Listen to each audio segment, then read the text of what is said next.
This is episode 36 of Radio Artes, a podcast by Studium Generale Artes. And this episode takes us to the gardens of the artist residency of the Jan van Eyck Academy in Maastricht, where our guest, teacher, researcher and writer Angela Jerardi is invited to be in conversation with the head of the Nature Research Department and coordinator of future materials of the Jan van Eyck Academy and PhD researcher at ASCA, Giulia Bellinetti. Together, they speak on how they have moved their teaching, research and writing into gardens and land practices. Walking in fall, leading into winter, they move towards the edges of the garden, where transformative questions have taken root, for you to anticipate their full bloom. And before we head into the garden, just a quick note on the production of this episode. It is optimized for headphones. So if you can, use headphones. If you're not able to do so, you'll still be able to follow along, but it's just better with headphones, trust me. Besides being made for headphones, this episode is in two parts. In the first part, Departing from the Soil, Angela and Giulia unpack how a garden affects and takes shape in each of their practices, and what this means in the context of an art institution. After the break, they'll take us into the glass house of the garden, where their conversation spans strategies that artist communities and art institutions employ and the relationships that emerge through them. With that out of the way, take a deep breath and tune in to the warm autumn breeze and whispering leaves as you join Angela and Giulia on their walk in these gardens.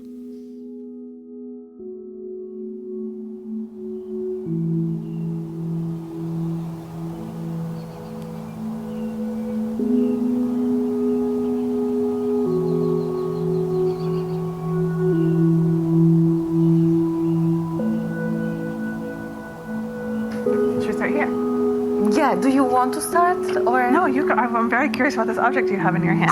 Okay. So just this is like. So we were discussing about having a talisman, right? To kick off this conversation, and this is something that we found in the garden. I think like last spring, actually. So it's just like to describe it a little. It looks like a stone. It's very shiny on some edges and a bit matte on the other ones. It's kind of like mostly very dark black with some brown shades on other edges, and you can smell it. Ooh. Well, it smells like plastic, right? Plastic or like petroleum or oil. So oily in a way, yeah. Exactly. So it's not really like a positive talisman, I think. But it was a very interesting finding when a previous participant, Jonas Palekas, he digged a very big hole and he found like plenty of these stones. And they are probably, we're not certain, but most likely they are tar. Which kind of tar, we don't know. No. So it could be, I was actually researching it before you came because I really wanted to understand, because he found really a lot of them underground. So it could be coal tar, wood tar, many different, kind of like this sort of like residual material from combustion and from the dehydration of organic matter. But if it's coal tar, it could be quite dangerous for the garden. So I want actually to get a bit if you're better. Eating the vegetables, that's good to know, yeah.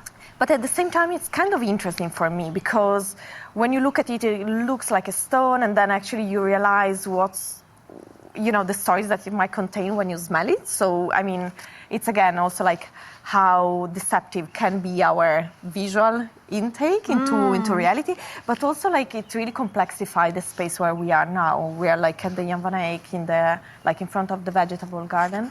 And it looks like a very lush and beautiful. It's a sunny day, right? There is a bit of this autumn breeze. It's really looks very beautiful and special, but actually it's a very complex space, right? Like it's a very complex landscape, and there are also like residual from a very problematic past like this. So don't ask me where these come from, because you don't actually know. I don't know. But some sort of residual of a different history here, obviously of a more industrial nature, I guess. Yeah. Exactly, of industrial nature, and then you can also see here like all these metal pulleys and all these like beams, metal beams, because this was before partly embedded into the metal workshop, before even this part became the Jan van Eyck Academy. So we are talking about like quite, ancient past, like decades ago. But there is still like remnants of these past, both in the architecture surrounding or composing the garden, as well as in the soil. So it's also like interesting because, as I'm looking at this space, it's also as a sort of archive. Yeah. And we were discussing briefly. Yeah. I mean, it makes me think a little bit also of these ideas from this anthropologist, Anna Singh, who wrote this book, Mushroom at the End of the World. And she's often talking about this idea of blasted landscapes or kind of contaminated landscapes. There is no kind of pure space anymore. So in a way, having an object like this next to the vegetables that are growing or the herbs that are growing kind of points at the way in which all these things are already intermingled already.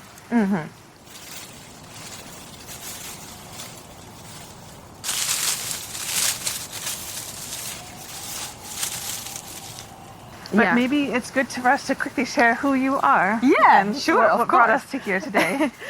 Sure. So my name is Giulia Bellinetti, and I'm here running here at the Jan van Eyck, running the Nature Research Department and the Future Materials Program. And next to this, I'm also conducting a PhD research at the University of Amsterdam on the epistemic cultures of art institutions in times of ecological emergency. And to translate the jargon, this means how art institutions such as museum, art residencies, and international exhibition, for instance, produce knowledge about the mechanisms and the principle by which they produce knowledge, and how these structure and mechanisms have been changed or are changing or are being transformed in reaction and as a consequence of the ecological emergency. So I'm really looking at the knowledge infrastructure of these institutions.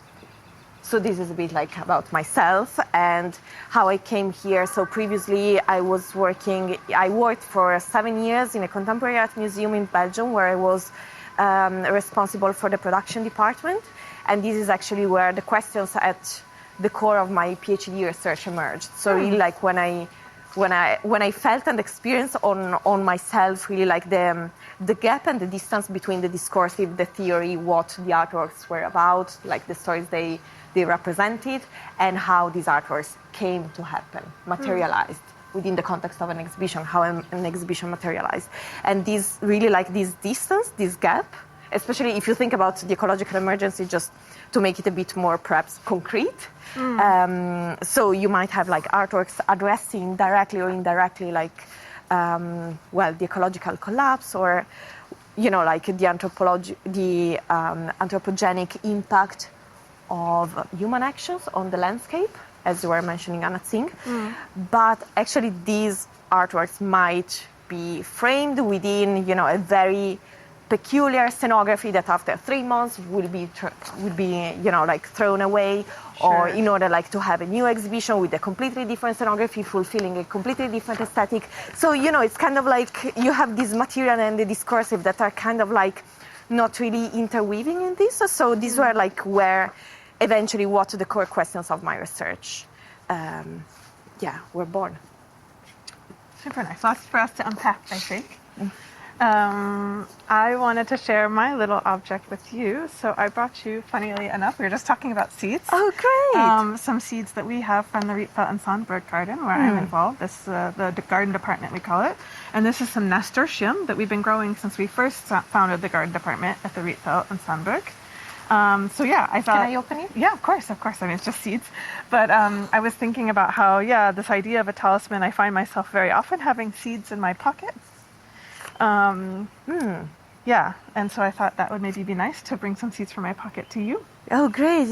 That's fantastic. But also nice because, it sort of is a way of physically bringing the garden department at the Rietveld and Sandberg from Amsterdam here to Maastricht to you.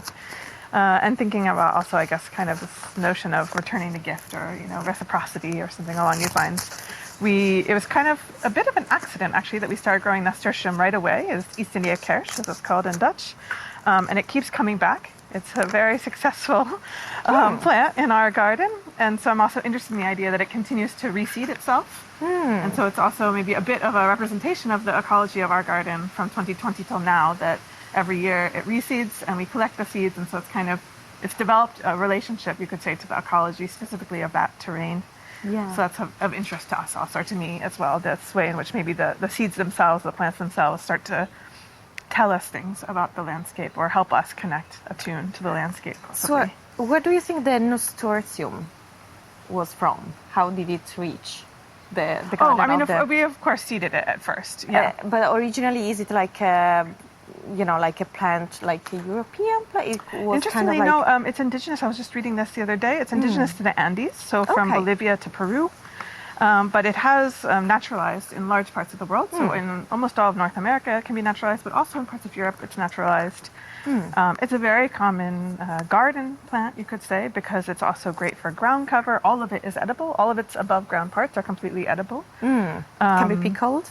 Yes, the seeds, immature seeds, so soft seeds, can be pickled and eaten like capers, which is quite nice. Yeah, amazing. So and so it's become for us a really important ground cover for the Rietveld garden, which we use every year. When you say ground cover, you mean cover crops that you use during the winter?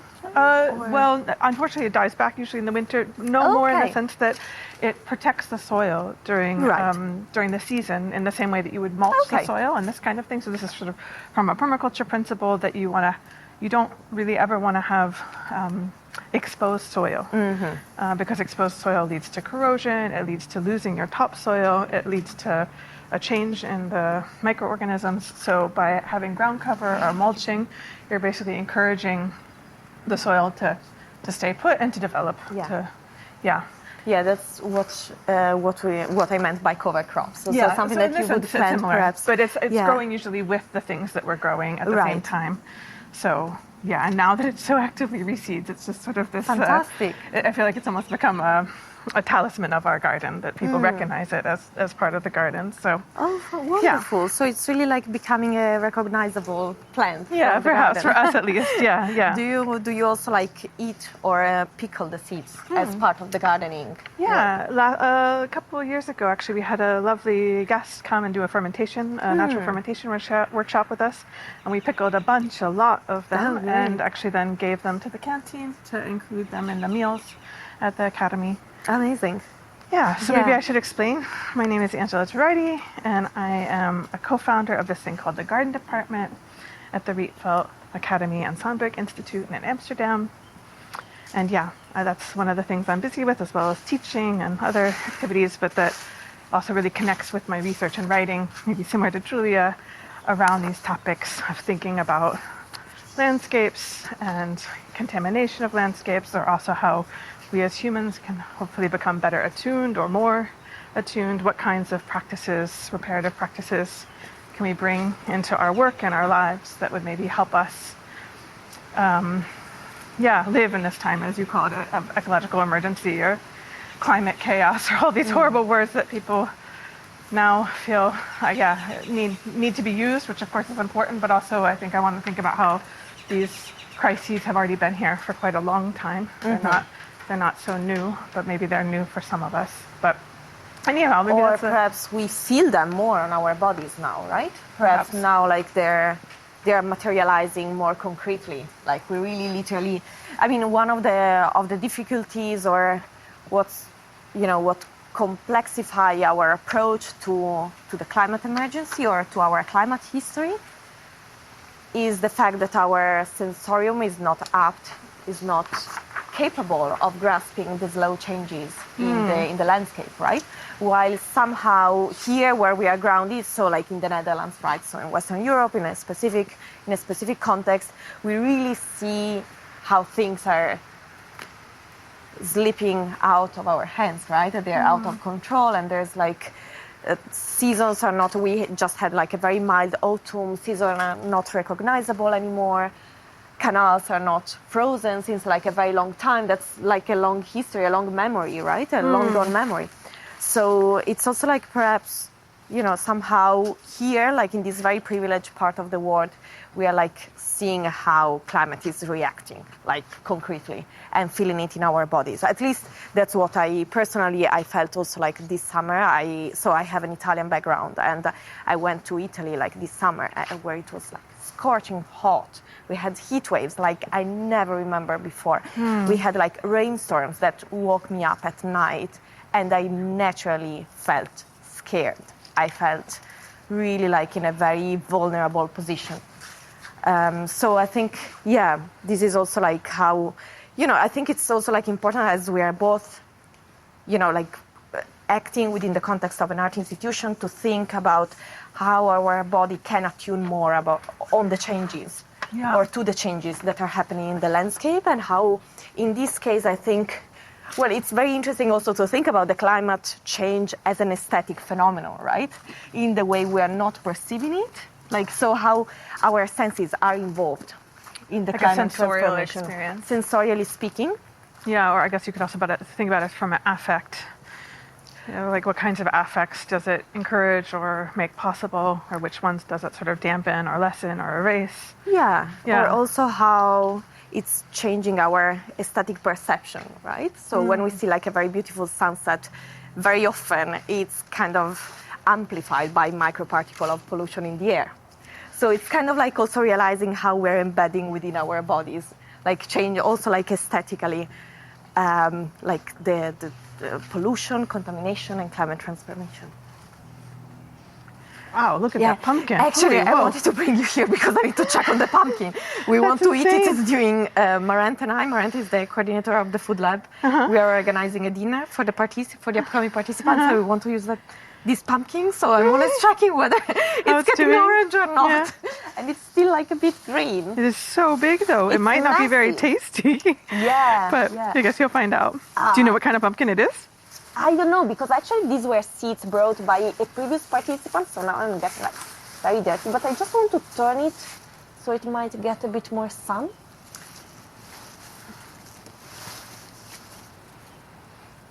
Doesn't look very stable, right? I don't think I've ever seen such a big pumpkin, actually. Sorry? I don't think I've ever seen such a big pumpkin. No, me neither. Yeah. So the seeds were brought by a Colombian artist.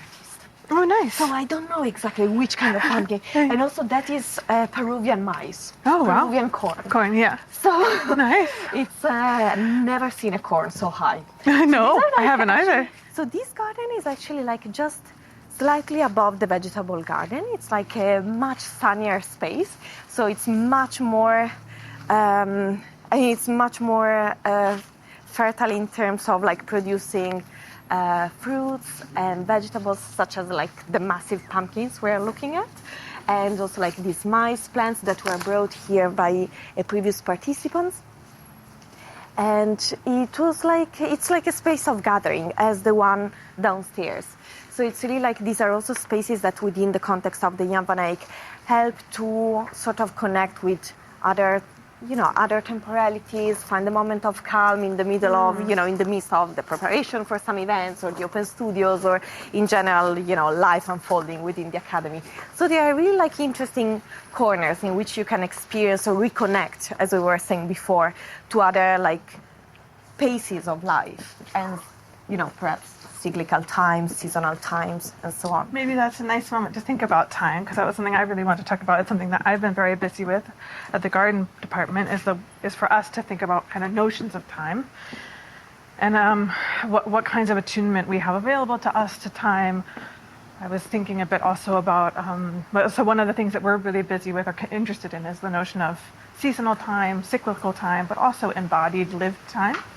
And so how also can we maybe sense or become more aware or connected with different, divergent timelines of life. So if I think about my timeline of life versus, for example, a ladybird beetle or a chestnut tree, because that was one of our dreams at one point. Do you have a chestnut tree? No, we do not have a chestnut tree. We have some fruit trees, but no nut trees. But chestnut trees can live for 50 years or longer.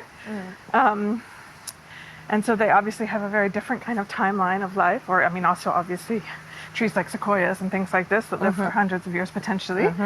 So yeah, to sort of think about how institutional time, for example, might ask other kinds of temporalities from us than, for example, a tree might, or also to think maybe most obviously also about sort of capitalist means of production and what kinds of time we're expected to use in production, or thinking back, I guess, also a bit to your work in Belgium, but also what kind of time is expected of the residents at Jan van Eyck. Is this something you find you're thinking about both in your work here or also in your PhD in writing?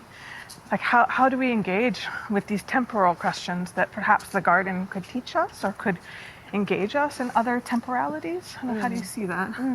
Yeah, no, I think it's a very interesting point, the one of time, when we relate in general with the landscapes that surrounds us, or, you know, vegetal being or animal beings even. I think, like, well, within this garden, so just to give you a bit of background, this garden was initiated by an alumna of the Jan van Eyck, a previous participant called Nikki Sigurdsson.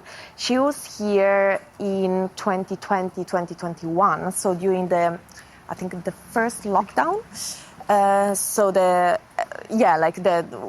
one of these moments of, you know, like solitude and isolation and forced isolation, in which like everybody was asked to attain to, and she actually looked at this space as a space where she could find some form of homecoming, of grounding in this moment of really like terrible unsettlement of our, you know, like habits and lives. So she started this to take care of this space. It was like kind of also, it was winter time. I wasn't here at the time, so I met her during the open studios. So I was arrived, and she was like, basically this garden was already like in full lush. So she told me that actually she kind of like felt a sort of call from this space towards her, in order to really like sort of like that invited her to engage with it. And she decided to create a heirloom garden in here. So she started really like taking care of the soil, nurturing the soil. It was winter time, so that's like an ideal moment to really start, you know, using like also like all the decay from the autumn in order to re-nurture. Sure, and to maybe make some compost. Exactly. So the soils community, and then together with like in collaboration with specifically one farmer, but also like the broader ecology of like the Jan van Eyck, she collected a number of heirloom seeds that are basically like seeds that fall outside of the tradable seed list of the European Union, because they have been bred spontaneously and naturally. So they are kind of escaping the genetically controlled species that are normally traded. So it's kind of like, in a way, they are all endangered species, because they can be traded, they can be only exchanged between people, between farmers. So in a way, it's also interesting to look at them as sort of entities that engender like alternative forms of alternative economies. So Certainly. In that sense, it's also like quite interesting. But what she was doing here was like actually using this space, so co-opting the infrastructure of the Jan van Eyck in order to create a space of resistance for these species, for these specimens. And this is what she did here. So she created the soil bed, and then eventually like the whole garden unfolded from there. I mean, of course, there were like, the grape is actually much older, and there like the garden was existing before. But then she really like started this caring project.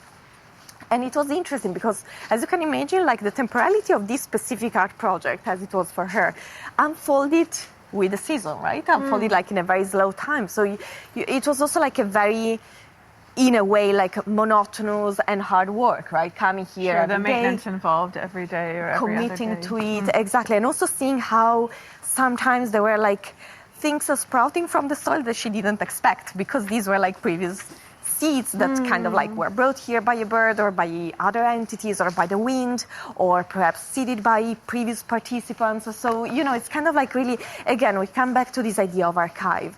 And like to get back to the temporality, you know, it's like basically her project is still unfolding today, but it's not only her. It's always been like a collective project, because she was engaging, as I said before, with all these vegetal and animal beings, and already a lot of beings involved. Yeah, all these communities that live within soil, you know, which is a marvel of Artemisia, right? Yeah, this is Artemisia. Yeah, that's Artemisia. So it's the same plant that's used in absinthe.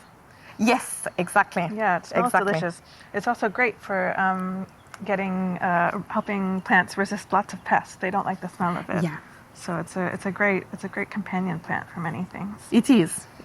Yeah. So I see lots of herbs growing still. So they're still going strong. Absolutely. So these are like mostly strawberries, Yeah, and then we have like strawberries. Artemisia here. We have a lot of mint, and here this is also like the spot where normally like during the summer tomato grows. Okay. And these are raspberries. plants. We have And like as you were mentioning, above us we have these grapevines hanging from the these grapevine metal beams. Quite an interesting combination of kind of the theoretically natural and the theoretically industrial, I guess. Yeah, absolutely. And then you see also like that metal shape over there, that metal structure, which looks like perhaps a giant spider, but with only 4 legs.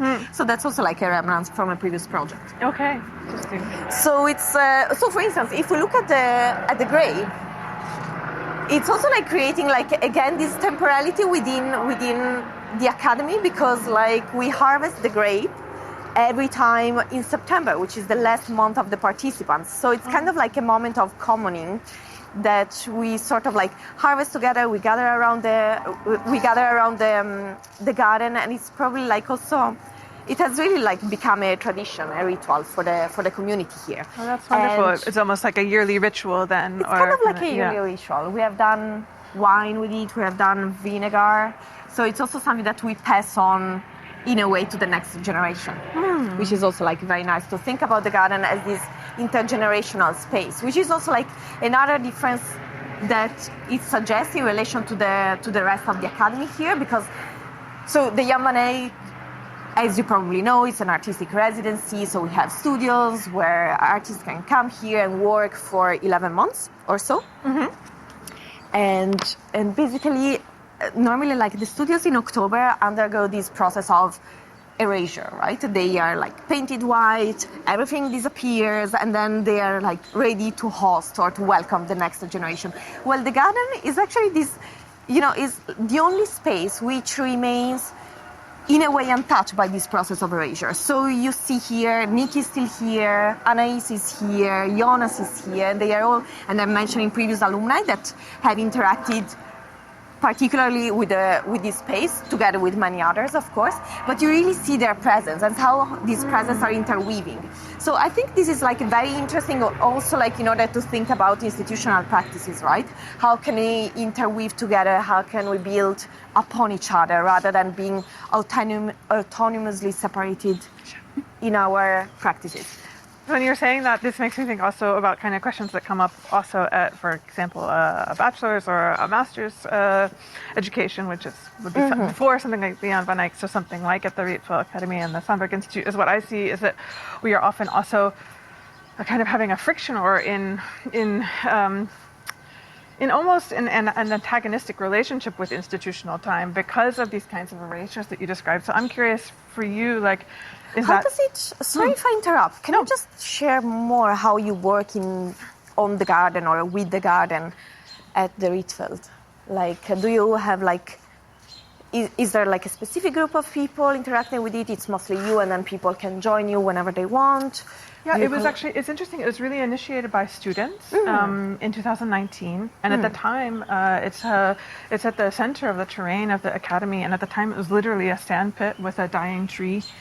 There had actually been originally a landscape design by quite famous Dutch landscape architect whose name is currently escaping me. Maybe we can put that in.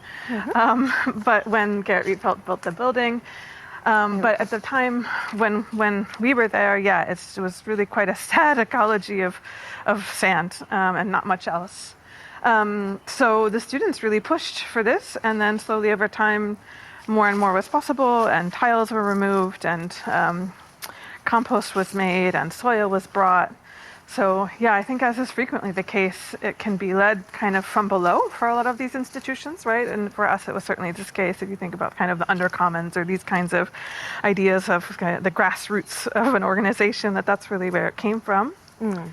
And then how are the frictions, manifesting or materializing? So then I think things became more formalized. Some tutors became involved, such as myself, and now there's a small core group that's running it.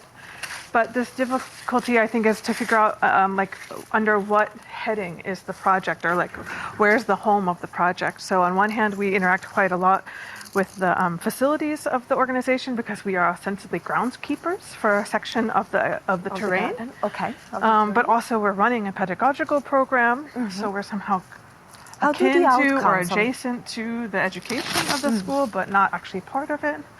So I think this is also maybe part of the trouble we are in, is that we're kind of sitting sitting between things, and we're more interested anyway in the idea of reintegrating these things. Why would the groundskeeper not become a part of the pedagogy of the institution, for example? But maybe because of kind of the logics of maybe more something like a bachelor's or a master's, which has kind of a more strictured, a more strict logic to its infrastructure. I think right now we really struggle because we actually don't really have it's not clear where we sit in the organization, actually. Which is also interesting, right? To be like in this ambiguous space, perhaps, because it's like also a way to break certain structures or certain mechanisms. Yeah, and I think we would want to trouble the idea that there should be these infrastructures in the first place where these departments are so separated. I think we're very curious about the idea of a more integrative or reparative approach of why are we not talking more about the land that the institution is sitting on, and what's the relationship of the institution to that land.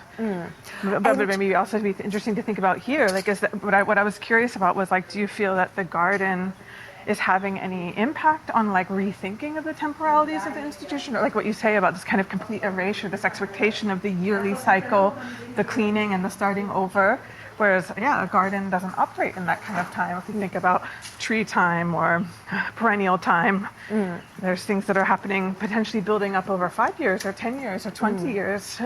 Also, to find out about the ecology of a landscape requires that kind of observation and taking care, taking time. So I'm curious, like, do you see that at all bleeding into thinking around how the institution organizes itself, or like, would it like to bring any ecological thinking or ecological temporality into its way of working, or? Yeah, no, I want perhaps to jump very quickly back to what you were saying about engaging with the, reconnected to land, thinking about where we are coming from, the soil that feeds upon us in the context of an art institution, whether it is an art school, an art residency, a museum. And I think there is also like a further connection I want to make, which is with the question of representation and reparative practices, right? Because I'm sure, like, at the Rietveld, at Sandberg, there are like many students, people, colleagues of you that are engaged with questions of what's this soil, what's the land on which our building, our institution has been built off, metaphorically and materially and literally, and perhaps, like, doing amazing research projects. But I think when you work with the land, you kind of unpack, you really you dig your hands into non-human temporalities. You have this very direct and embodied contact, like physical contact with the land. And we know that, for instance, like in soil, there are a lot of bacteria communities that literally have an impact on your well-being, on your psychological well-being. So there is really like an exchange and an interaction which goes much beyond representation. And this is just like a small something that prompted from what you were saying before.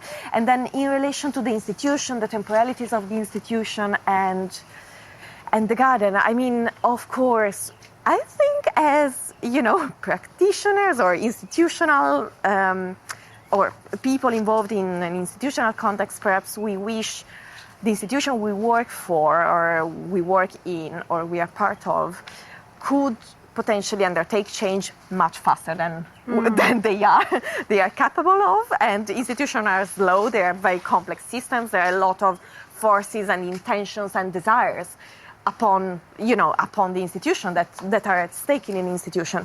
I think what a garden is doing is really like offering these in-between spaces. So these being this in-between space, which is not necessarily framed as a studio, as a presentation space, but it can be like, for some, it's really like an inspirational place, a speculative space. For some others, it's a place where to, take a break from the production going on, or place of rest. Take some rest. Don't be so, perhaps especially like getting closer to the open studio. Sometimes participants come here for a stroll, just to unwind or relax a little bit or breathe some air, hear the leaves and look at, the small changes. Some others are curious. Some others come here and they're just like curious to know what we are doing every 2 weeks together with Mike, who's the person helping me here.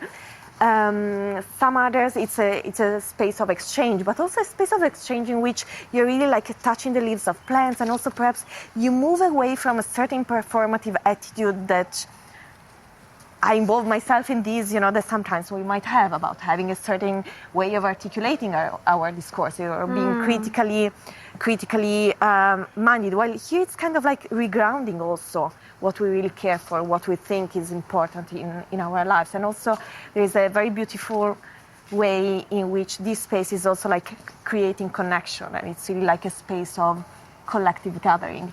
Like conviviality, this kind of typical thing of like what kinds of spaces create space for sociality in an institution. Exactly, indeed, and it's not forced. It's kind of like, I feel it's really emerging from the work on the ground that we are doing, which is also like quite special, because as in any institution there are always, or very often, conflicts, tensions, frictions. So I think it's really like this space beyond that. I wish I could tell you that actually like we are inspired by the seasons and we are structuring our residency on the season. Perhaps in a way we are doing it but without realizing, because participants arrive here in the late autumn, so actually they have just started arriving, so in November. And it's also like the moment in which they have to settle in, they have to understand the new context in which the new group, and in a way kind of like pairs up with winter, which is anyway like this moment of recovering energies, of, sort of like nurturing the soil, but it's still like a very quiet and reflexive period of the year in which you gather energy in order to sprout during the spring. And the spring is eventually this sort of production period in which, like sort of the intention and the ideas for the open studios start materializing more concretely, production starts, and eventually it sprouts, it explodes during the open studios, which are in June. I think the temporality of this specific garden, because it's very much in the shadow, is a bit slower. So I think really like the explosion of this garden happens more like in July, August, September. Sure. But still like June is like this moment in which you really see all the leaves of these trees. Like really like in full bloom, which is quite special. And then again, as I was saying before, like the grapes in September, this moment of harvesting in which also participants leave, and somehow you harvest from this experience you had here in Maastricht. At the Jan van Eyck. So I think in a way, whether it's not conscious, but perhaps it's an implicit influence that this space has had. Yeah, perhaps like over time the garden has been infiltrating into the thinking of the institution without the institution noticing. That's even better, perhaps. Exactly.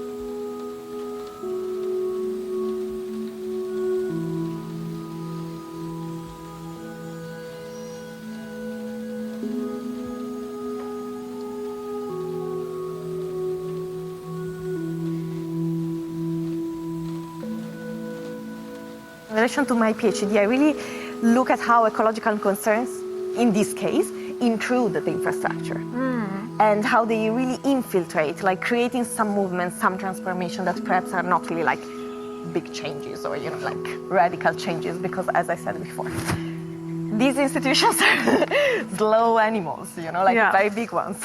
True.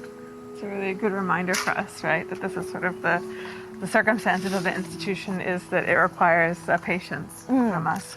But it's interesting because actually it feels like a quite different patience than the kind that I'm trying to generate or nourish from gardening at an institution. It feels like a kind of different affect or a different bodily capacity, perhaps, at least for me. I don't know. I mean, of course, on the other hand, we also are increasingly conscious about very problematic histories and stories that have occurred or are still occurring in our institution. So we do feel, and I think it's right to feel, the urgency to change. Really, like this sort of drive for we can't accept this anymore. So we really need to change. But on the other hand, it's also we're also like sort of clashing against other temporalities that are not ours, that are like the institutional temporalities. And it's, one of like the second case study of my PhD is Documenta 15, which I think is a very interesting example, right? Like all the friction and conflicts that occur there. And I'm thinking specifically about how the Lumbung community tried to subvert the infrastructure of the institution by redistributing or redirecting financial flows. So I'm really thinking about these infrastructural elements now. And perhaps who knows what the next Documenta 16 will be, right? We don't know it yet. We don't know whether it will be like a sort of bounce back into previous structures, and perhaps like really taking this from what happened in 2022, or maybe not.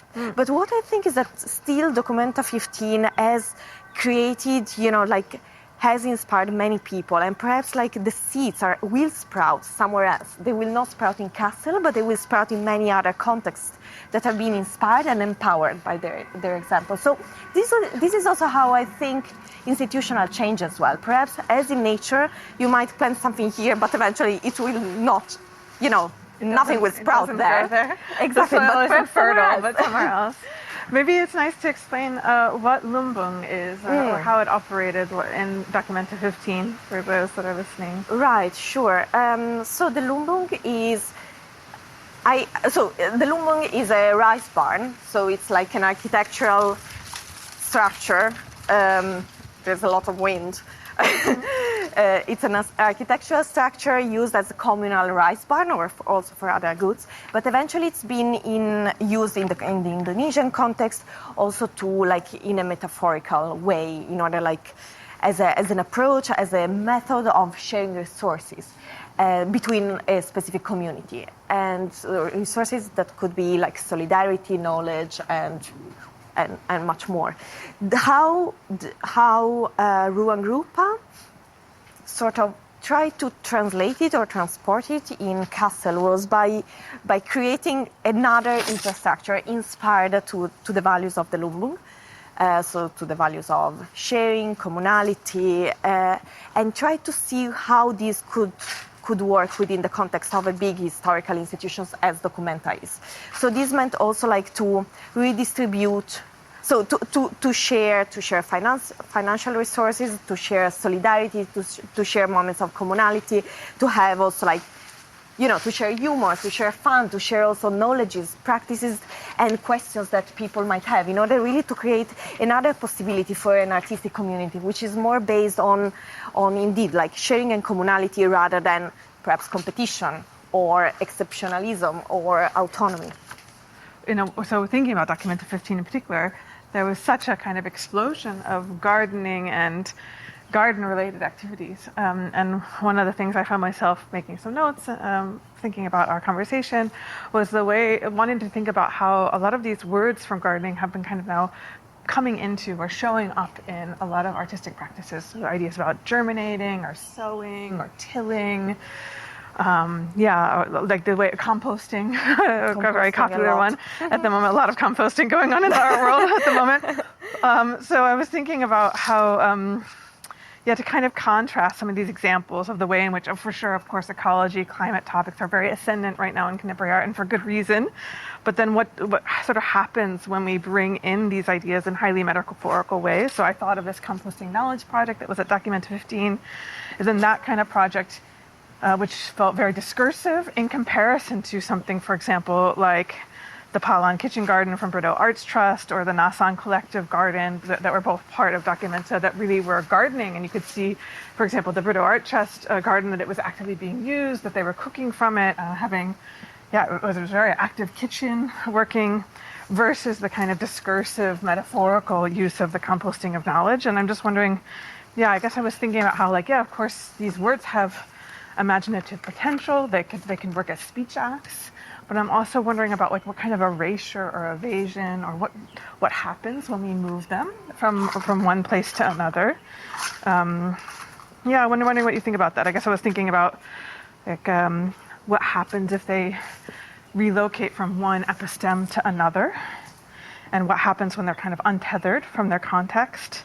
And what is it maybe in our field that is so seductive about borrowing phrases or bringing things in from other fields? Right. It's maybe a whole other conversation for another day, but specifically this moment where I felt like everything was germinating and composting. I'm like, what is this about that we're so seduced by this, but we're not? I mean, I don't see a lot of people actively gardening as a project, right? It's more germinating as an idea, not planting seeds.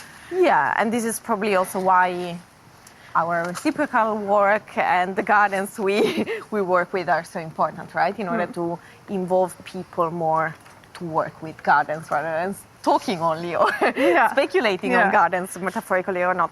Anyway, there is a lot to unpack in what you just shared, so I'll try to pick up some of the inspirational points that you excites got. you. That's all. Yeah. So compost is a quite interesting heuristic, especially again if we think about temporalities, if we think about also how we can rethink processes of decays. So how we can also, if we think about decay or failures as decay, so rather than having something which is like purely negative, but actually how our failures that happens normally in everyone's life can actually feed upon new processes, new generative processes. But compost in Documenta 15 was particularly interesting because it's actually like in each chapter of my PhD I'm following a specific materiality, and in the case of Documenta 15 was the compost. So that's actually quite interesting that you're tapping on this. So I've been like looking at the okay, now I need like to sort of recall the name of the collective. I know the group you're talking about, yeah. So basically, like, very interesting. This is like the case study of my second chapter, so I completely erased it. L'Intermondiale Holobiente engaged with the compost heaps in the main park of Kassel.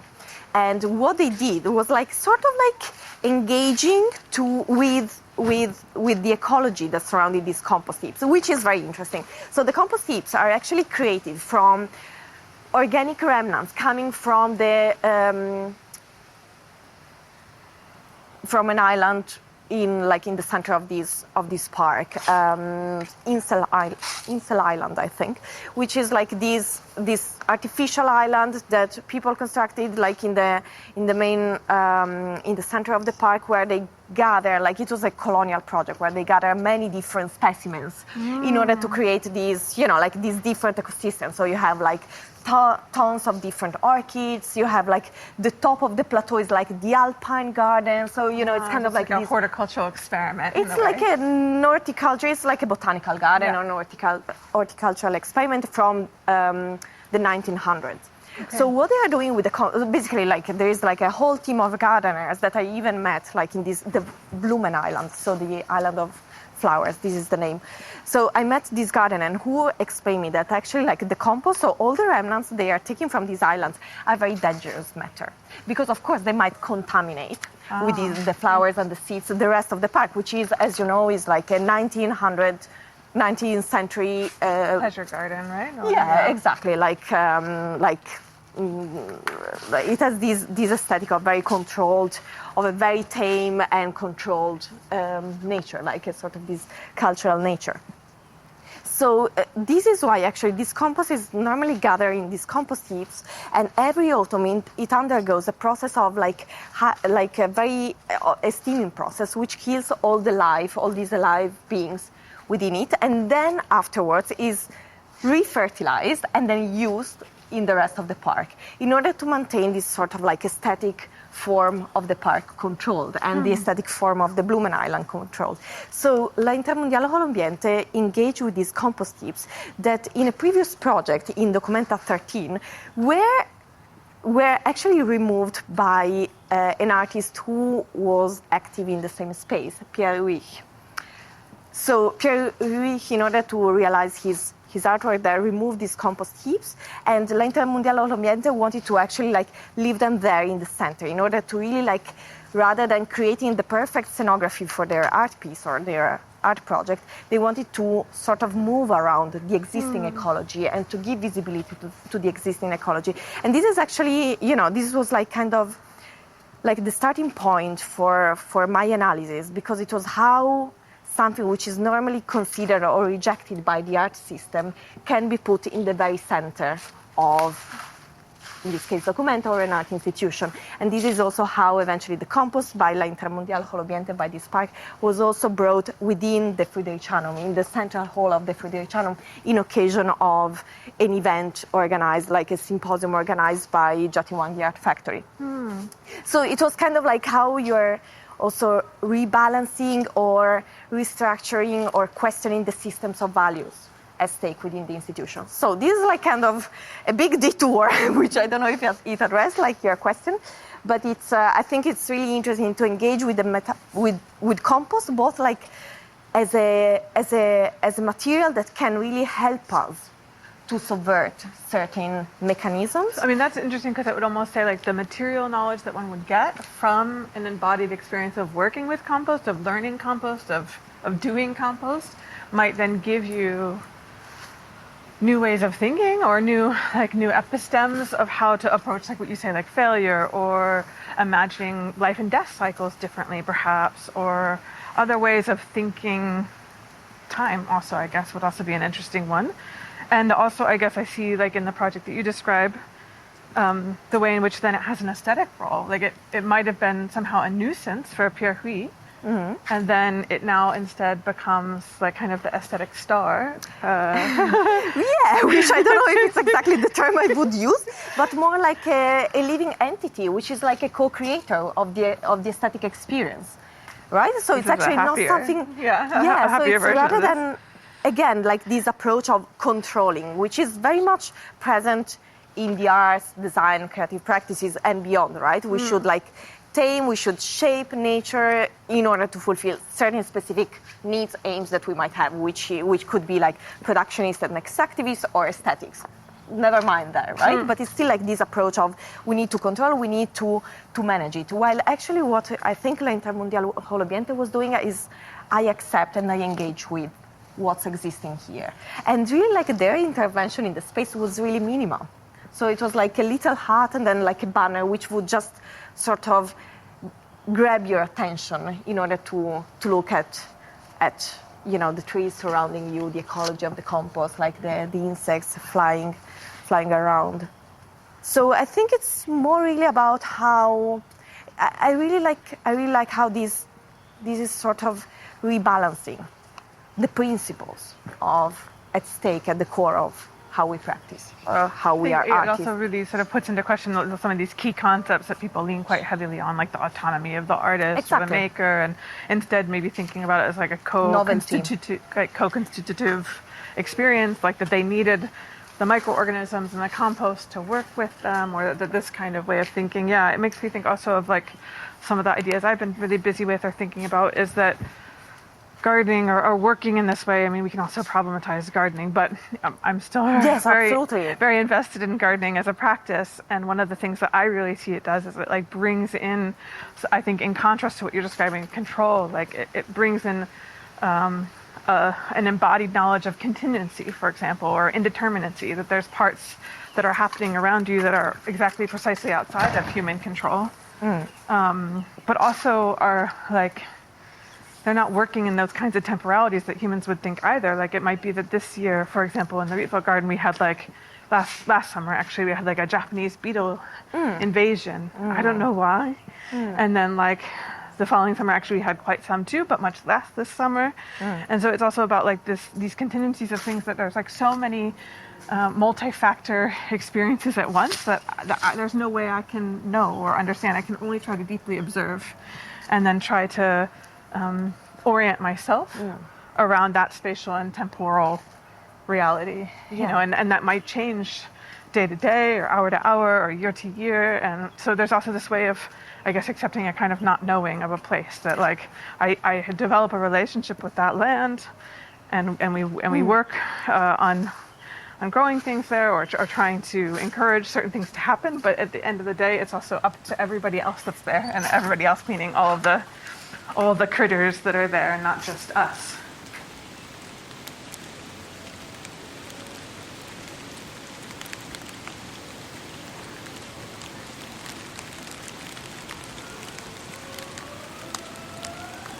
I invite you in the greenhouse to take a little break on the hay.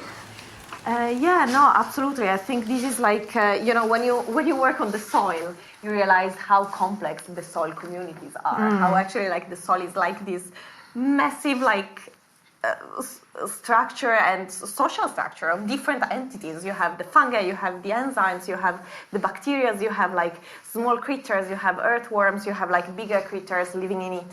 And I think it's really about also rebalancing the role that we have within the broader ecology, so meaning that we are really part of it, and that actually like it's about debunking also anthropocentrism and also like then this idea of autonomy of the arts, but I think also like this idea of novelty, of always running after like. I was curious what you meant by the word novelty. What does that mean for you? I think like when we engage with a garden, we know that first of all, like change is very slow, change is very gradual, and it's never so radical, right? Well, very often like, and I hope it will not happen with the ecological discourse, with the colonial discourse in the arts. Very often certain like very important discourses and topics are sort of commodified or appropriated by like, you know, if you want, like the broader art system, these sort of machines that metabolize, digest different trends until the next ones, you know? So I think this is like a bit the idea of novelty.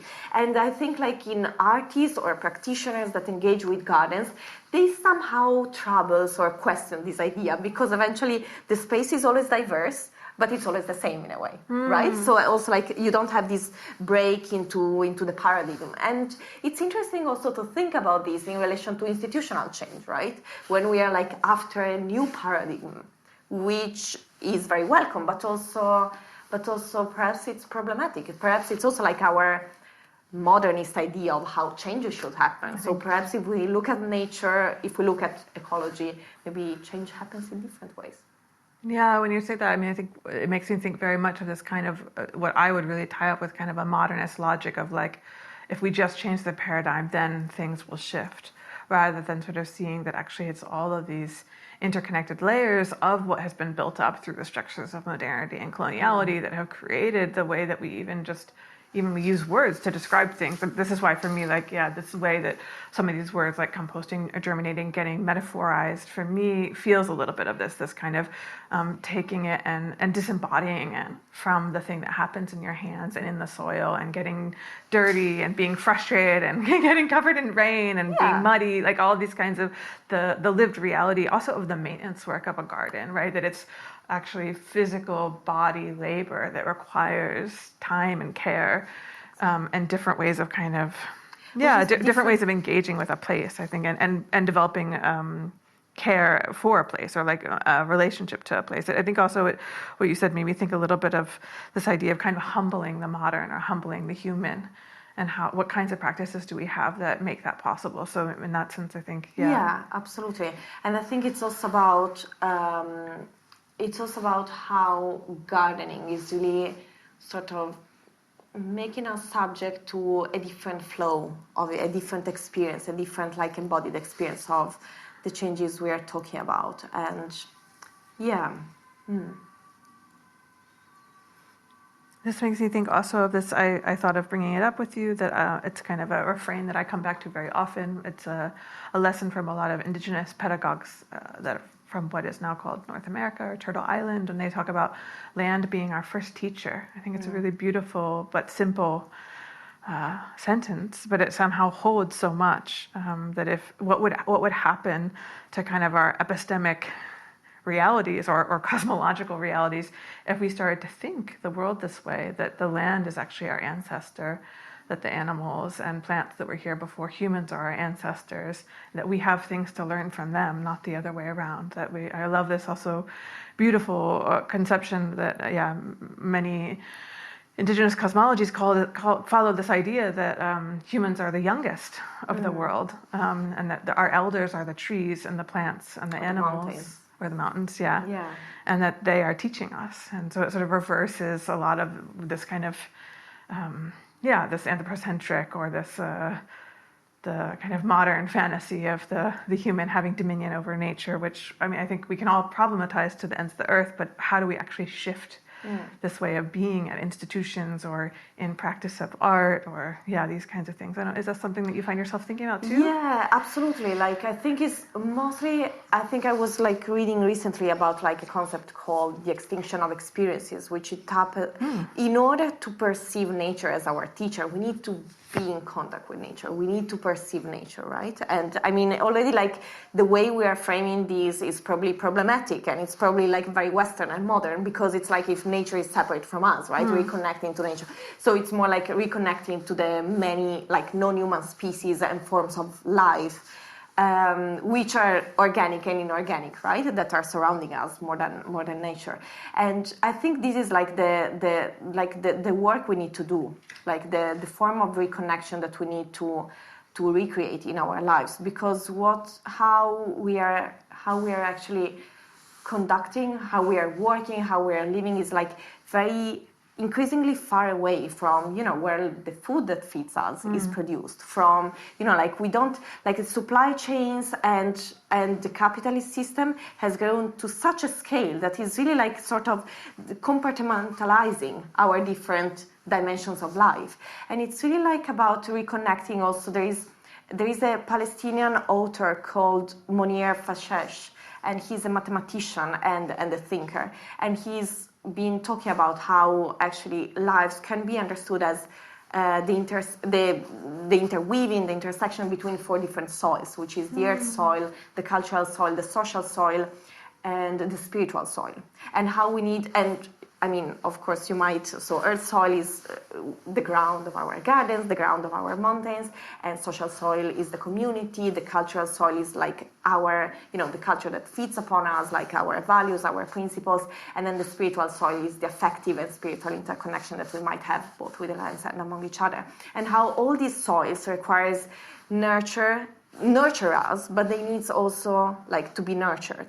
So there's like this process of cyclical and reciprocal relation that is very core and very important.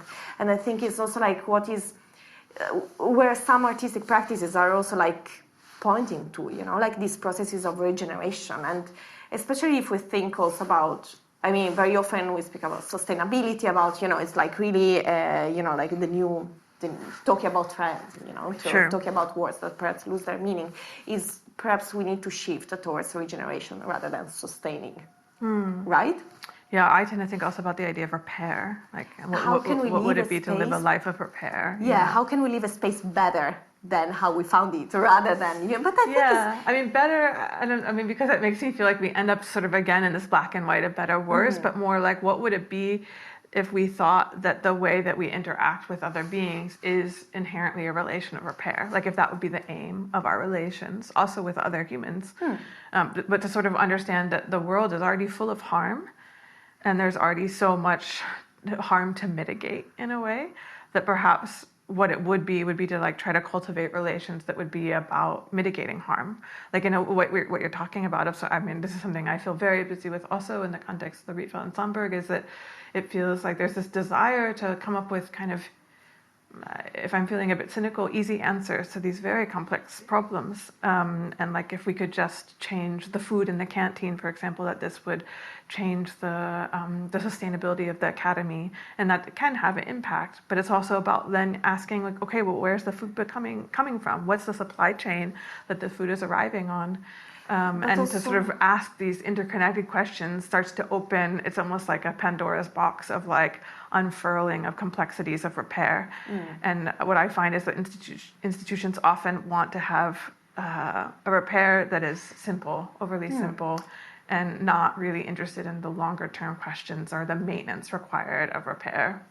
Which is basically like the appropriation of the problems or of the discourses that I was referring to before, right? Yeah. So how we appropriate the sustainability discourse, and we greenwash our institution because we have vegetarians canteens, and we do have a vegetarian cafe here. We also have at the Rietveld. The point is also like I'm running here the Future Materials program, which is also like very susceptible towards this discourse of sustainability, right? Sure, like we just make better bioplastics, or right? We like do bioplastic, and we use algae instead of using petroleum, and that's like the solution. No, it's not, because if you start like using or creating monocultures of algae in order to fulfill this accelerated pace of production, then basically you change the terms of the equation, but you do not change the equation, which is the problem. And this is also why I always try to bring back the reflection towards the principle, the mechanism, the structures at stake.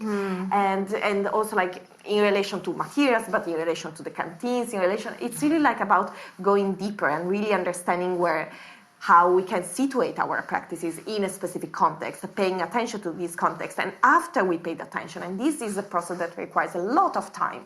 So, it's also like, because very often, as you said, we are after like very fast solution because we want to make an impact. I really believe in the good aims behind all these initiatives.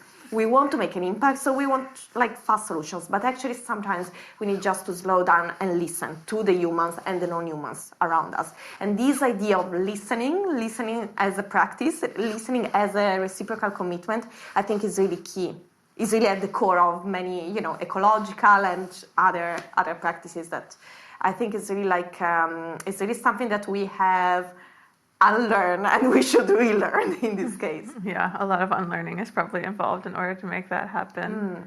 Yeah, that makes me think also, I was sort of making some notes to myself about some of these topics, and I was thinking about how so much of the way in which, at least I feel I've been trained within the art field to function, is about circulation, is about movement, is kind of this frenetic pace that we're meant to take towards production. Or also thinking about for myself that like I emigrated to the Netherlands to pursue my career, so I also like literally live very far away from what might be called something like a homeland, although I don't know what that would be either since I'm from an immigrant background in the first place. But like this way of kind of grounding yourself somewhere, or the way in which, for a resident here, you come for a year, I guess you can try to create a sort of a sense of grounding, but it's for such a short period of time. That this feels so counter to me, to the kinds of ways of like what I think of garden way of knowing that we're trying to develop, of like, as you say, it takes so much time. So I'm wondering, I guess, are there any like hopeful methods or exciting developments that you see of like what kinds of ways institutions can bring these? Because it almost seems like they're in direct antagonism to one another for me. I don't know if it is for you, but like the way that art production works, or also if we're thinking back to your exhibitionary experience and the production timeline of exhibitions every 3 months or 4 months or whatever, and constantly producing new plywood, new paint. I just think about all of the stuff that we end up making for all these projects. I'm always sort of struck by how this feels so directly in contrast to some of the hopes or dreams or urgencies I see from the garden and like what it asks of us. Yeah, you find myself in a quite a critical moment, I must say, because I'm really afraid that actually, like, I've been very hopeful, but I see that actually change, or at least like a reshifting, a redirection of institutional and artistic practices is a very hard, difficult, and painful trajectory. And I don't know how many of us will be really committed to the cause in order to undergo all this pain, all these conflicts, and all the hardship that change will entail. So I don't know. In this moment, I'm sure there are perhaps not here like in what it has been very often considered like the center of art history, like Western Europe, or the center of like a very specific art history. It might be tricky. I'm sure that in the margins, in the peripheries, which could be European and not, there are very interesting things happening. Very interesting people like choosing, making a radical decision of committing as artists, as designers, as practitioners of many different kinds to the regeneration, to the nourishing of specific communities, to revaluing specific ecosystems, which are social and ecological, So really, but also like going away from the spotlights of the art world and, undertaking the risk and the decision of, not sort of taking distance from it and saying, this is not this is not the values that, this is not what I want for my life and for the people, human and non-human around me. So yeah, perhaps there are hopes. I'm sure there are hopes, but I don't know if they are like in the places where we find each other.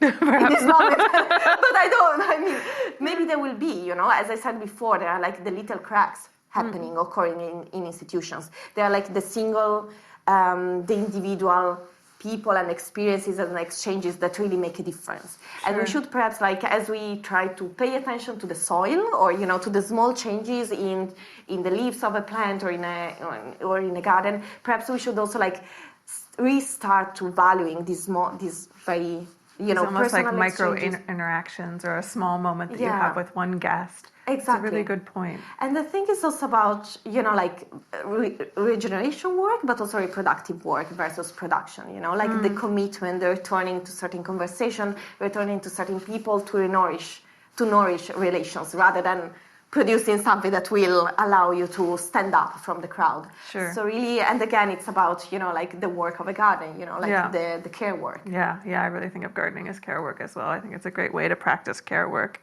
That makes me think also, well, I guess because I know it's also a topic or a word that we've both been interacting with, is this idea of permaculture. I was thinking about how this may be similar to some of the other words I mentioned, like germinating or seeding. It feels like it's also been a bit of a traveling concept, this word that's been kind of coming in to art practices a lot recently and art institutions. I was reading about the Palais de Tokyo, this contemporary art space in Paris, sort of announcing its planned approach to institutional permaculture, as it calls it. And this idea of sort of using permaculture principles to rethink the institution and to work differently.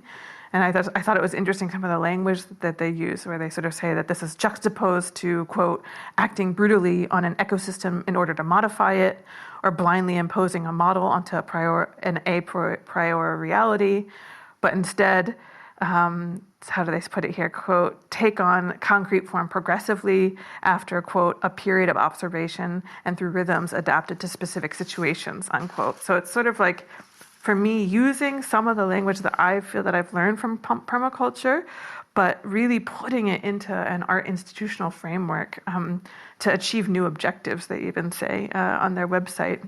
I'm very curious about how Palais de Tokyo will implement this institutional permaculture. I'm very curious as well. Already, like the vocabulary and the narrative and the style they are using in this short description you just read talks so much about brutal, radical changes. So I'm actually quite interested into that. And then if they will succeed, good, like great. Perhaps we can all learn from them. Yeah. I think this is also like a bit the risk when we like on a sort of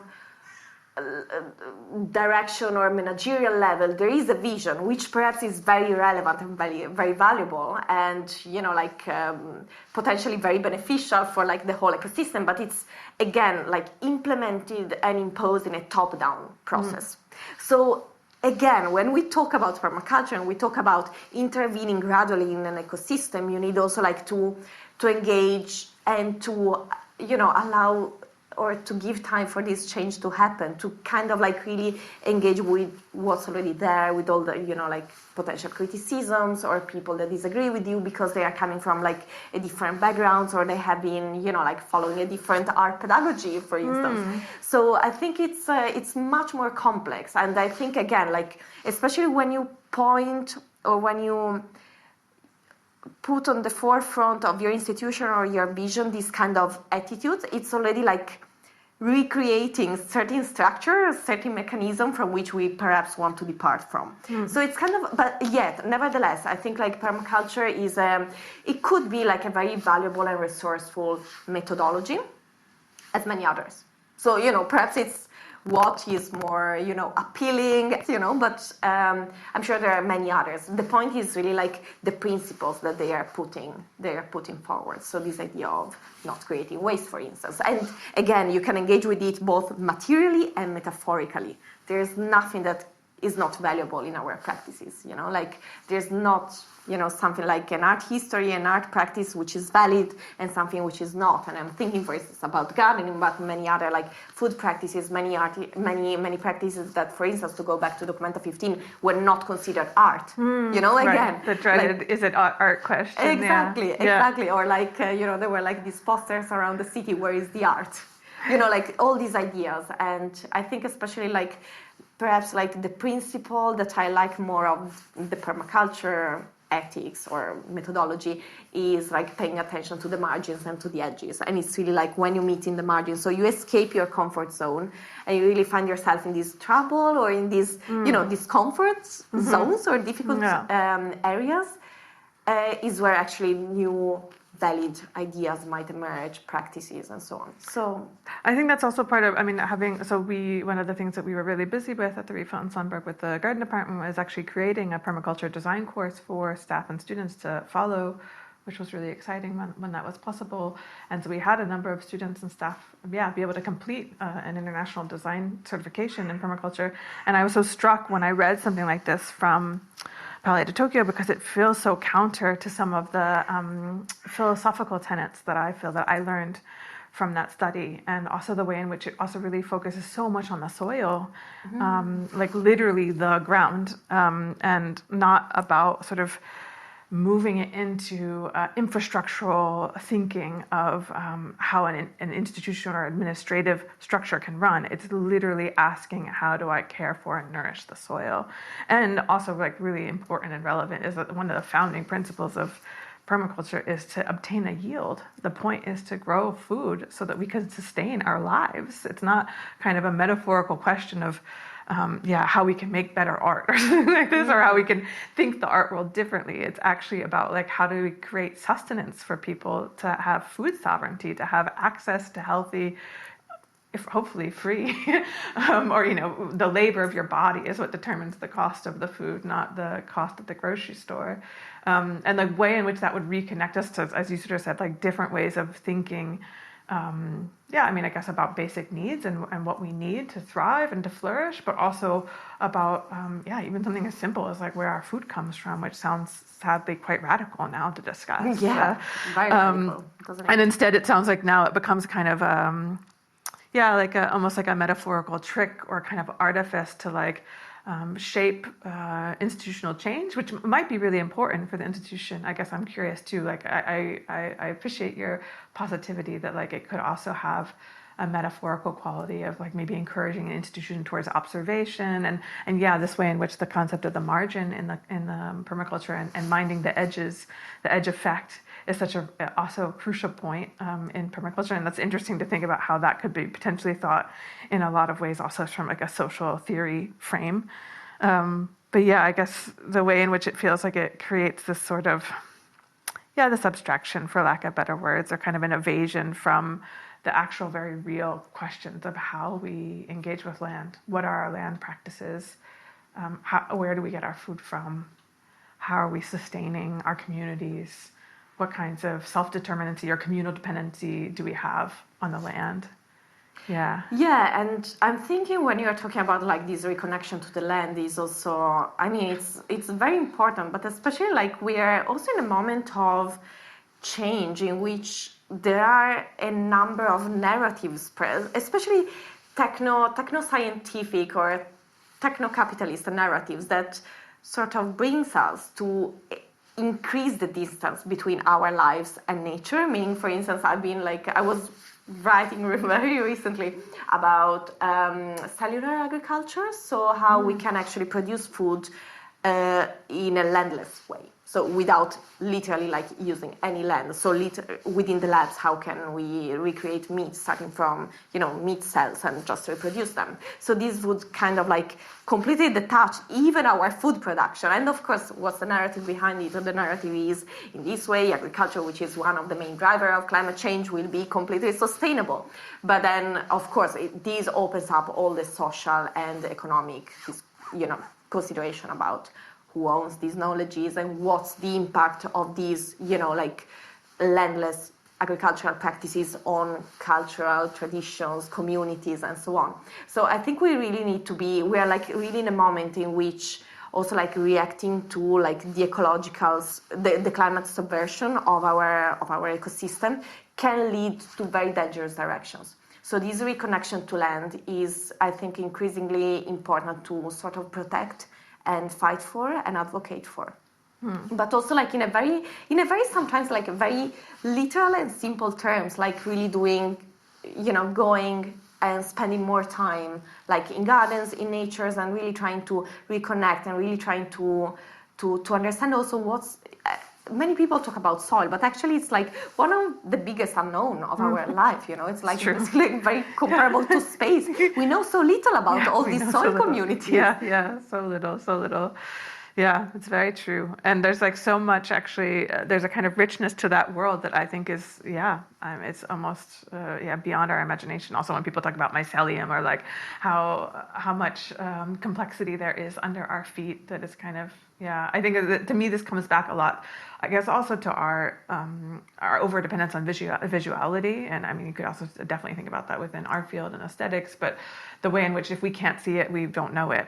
And so I think that's also a huge struggle, is like, does it make sense that this translation of visuality will facilitate people to more appreciate, for example, microorganisms and mycelium under the soil? I don't know.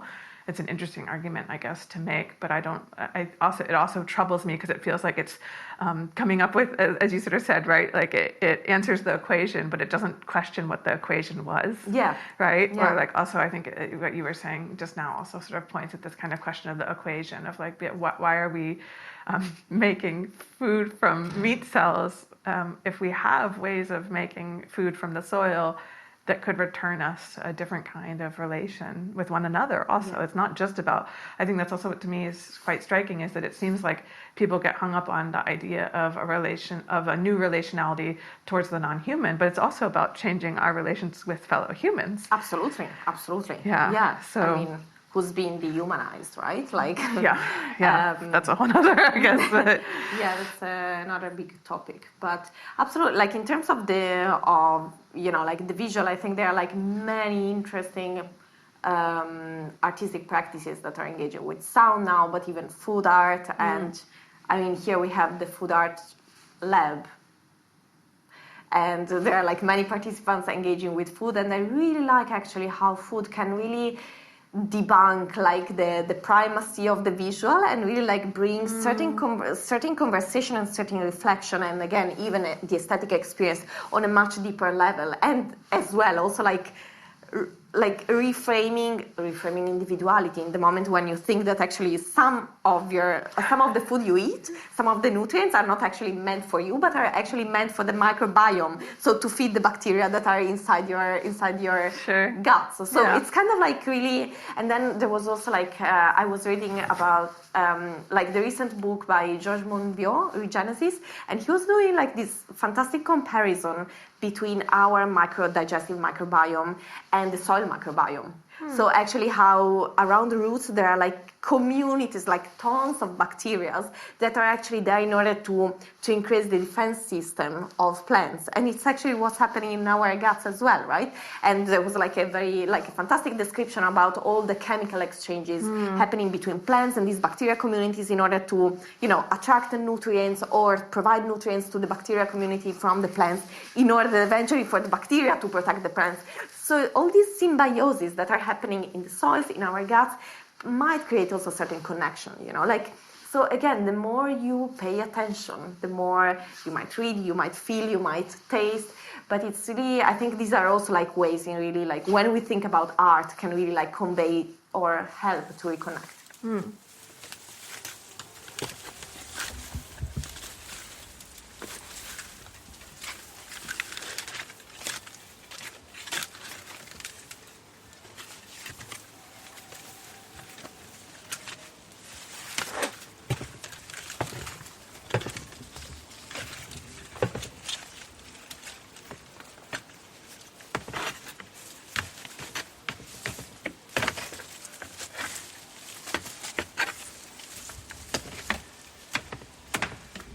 Oh, there's a ladybird bug. You were talking about that before. I think it's it's just cold. You're just very cold. Sometimes you find them in this period in very strange spaces because I think they're just protecting or trying to survive. Or they want to go inside because it's too cold for them. I think it starts to get too cold for them.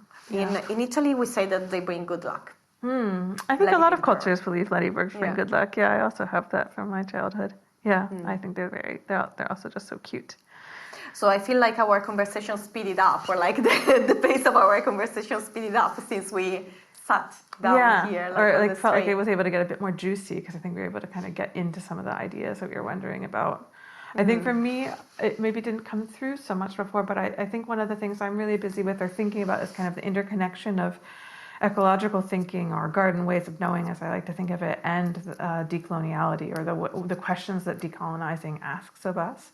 And I think that's why I often get quite hung up on asking about institutions or how they might change, is because I feel that so much of our institutional landscapes, the like ways in which we interact with one another, the way in which we pay our rent, it's like all built up onto this infrastructure that to me feels quite counter to what ecologically I feel asked of in terms of when I'm in the garden. Like it feels like it starts to ask really transformative questions of like, how would an institution organize itself if it was busy with thinking with the seasons and providing food for its community and food metaphorically and materially, right? Yes, like also metaphorical food. Yeah, also metaphorical food. Yeah, but maybe also would be about getting. I mean, like way back to this this reference that you made of like helping us create these connections between the microbiome in our belly and the microbiome in the soil.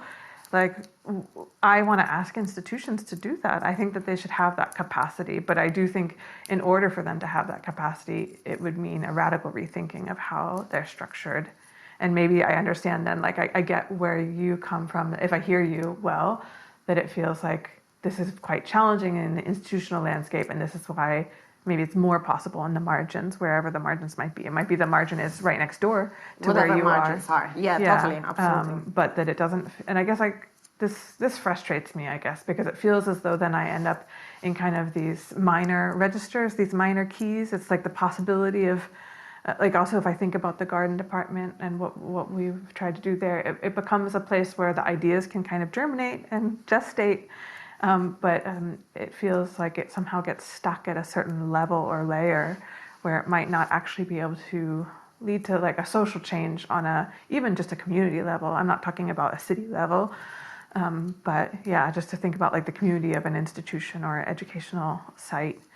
And maybe I should also remind myself, I think this thing that you said is really beautiful, of like the time scale of change, of like maybe one conversation that you had last year will actually impact something 5 years from now or something. It's just maybe infuriating when you're in the midst of it or something. Yeah. I think if we think about, you mentioned decoloniality, I like to talk about a demodernizing or a demodernity or demodernizing rather than decoloniality. I mean, it taps just like, it's something that resonates more with me because it taps really like also in how we produce like an imaginary reality around us.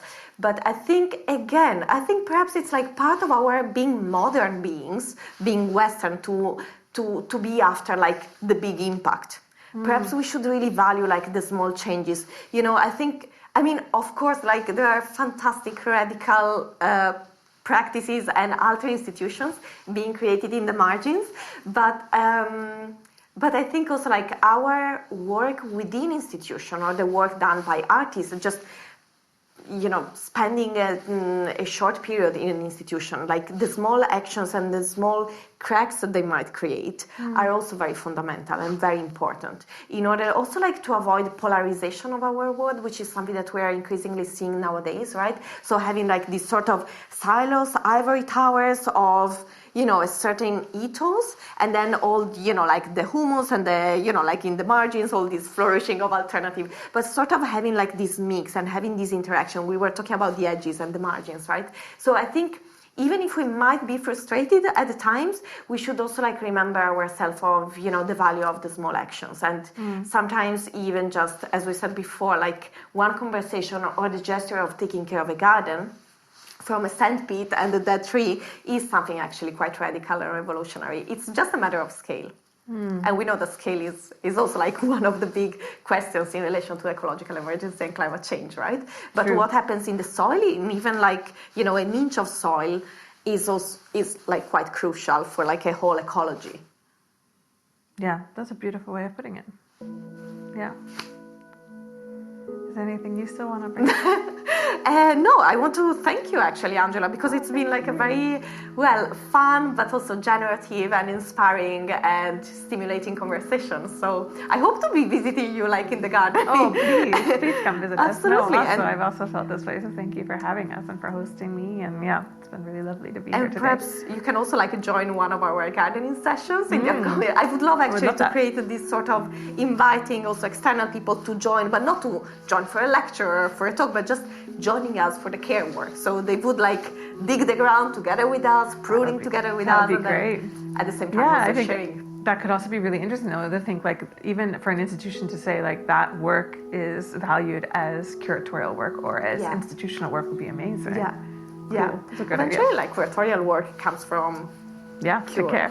Taking care. Well, everything goes back to care work, perhaps. Yeah. Which is also like, and that's, it's also just like, care is also like one of these very trendy words that I'm trying to be cautious of. I mean, it's a very important practice, but at the same time, it's also not as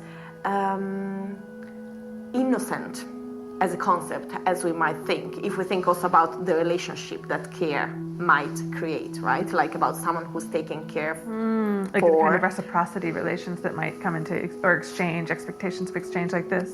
Exactly. I think we should just be, because of what we were saying before about how certain concepts and terms are appropriating and used and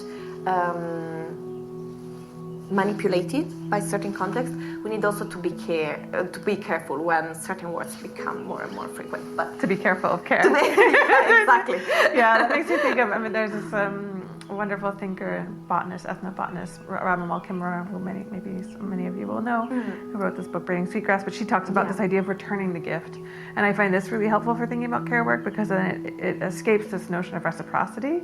It's about always more than three.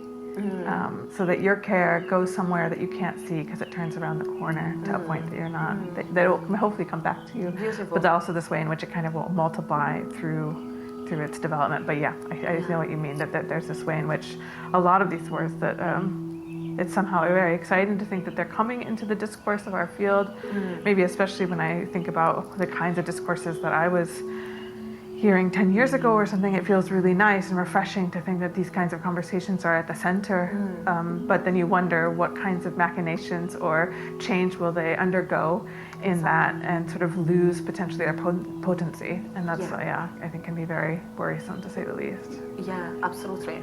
Yeah. Do you want a tea? Yes, please. I would love a tea. Speaking of, it's a little bit chilly.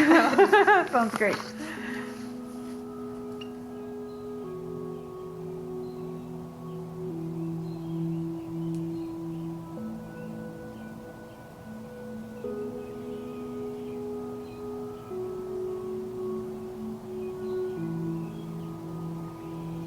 This has been episode 36 of Radio Artes, in full bloom. Studium Generale editor for this episode was Rana Gavami, and everything was recorded and sound designed by me, Dennis Gaans.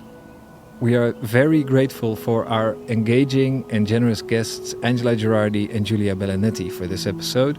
Thank you both for this long afternoon walk.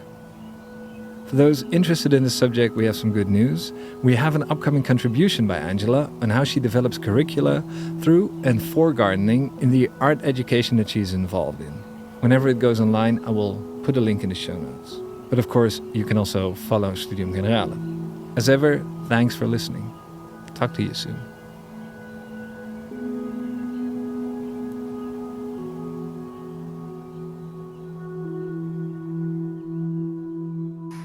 I love the smell of straw. It makes me really think of fall. Yeah. It's like the most fall-y smell. It's so yellow, though, this straw. I've never seen such yellow straw. Where do you get the straw? Do you know? I don't know, actually. This was like brought here by one of the participants. I don't know. So you're not using it for the garden? No, I mean, we don't have this kind of grass here. We always use straw in our garden to mulch in the winter. It keeps it warm. Yeah. Or also just to build the soil. I got some other ones, which is a bit more, I feel like more organic or natural one inside. This I don't I was know. going to say, it looks so yellow. It made me wonder what's going on with it. I don't know where it was treated, where it's coming from. It's actually quite hard to find organic straw in the Netherlands. It's almost all fertilized. Absolutely, exactly. Or clean somehow.